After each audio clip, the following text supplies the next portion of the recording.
Kinoyalam ka Voice of the People Party VPP hakajingelam jong Vice President Dr. Clara Chen hakajanmit khandai tarik nailar kilaya kendu yau Chairman Meghalaya Public Service Commission MPSC ba PR Marwen halor ka exam MCS bat MPS Preliminary Examination ban kentu yau ba Marwen ban penbet kloy lan yaki kenrum kenram kiba mi hakanika commission. Habakran sekilat patai kubor hadin baladep ban yakendu yau Chairman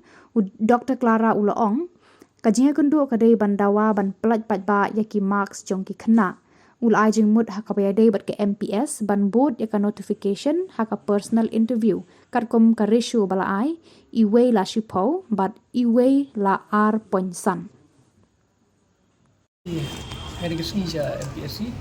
jadi habedi bat ki kam baboro ni la yatip ka habedi bat ka exam ka MCS exam bat ka MPS exam tingi wana kini ka por ban ikulu chairman request ba persang ban penbet gini bat ban pokoknya kan kompeti dat ka MCS buat bikin permikin mi kita tu ka yaki marks untuk ki kena okey porok kena ba kan syai dia ka bedi bat ka MPS tu ni da ong ba kumbukalong ka kumbukila tho MP ha ka maki notification MP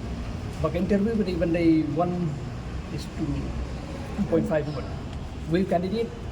2.5 buat arni lai kiban compete for one post hakajing school jungi kita pergi kot jungi tang kandidat kum tu ba kum kapau kalong tang 1.6 kambiang tu tinggi ke pak iki ba pen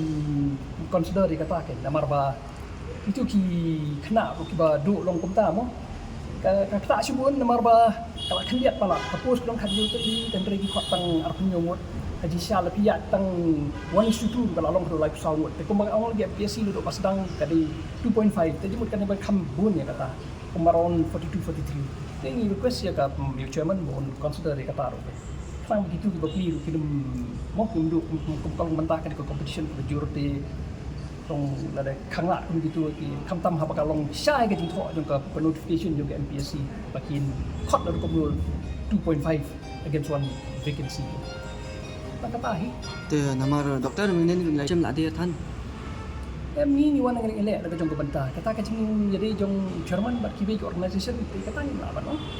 ni wana ni ban super part barang kuma kalong ni di ka political party ku beri ki request ni ban ni yarap ban ya keren lang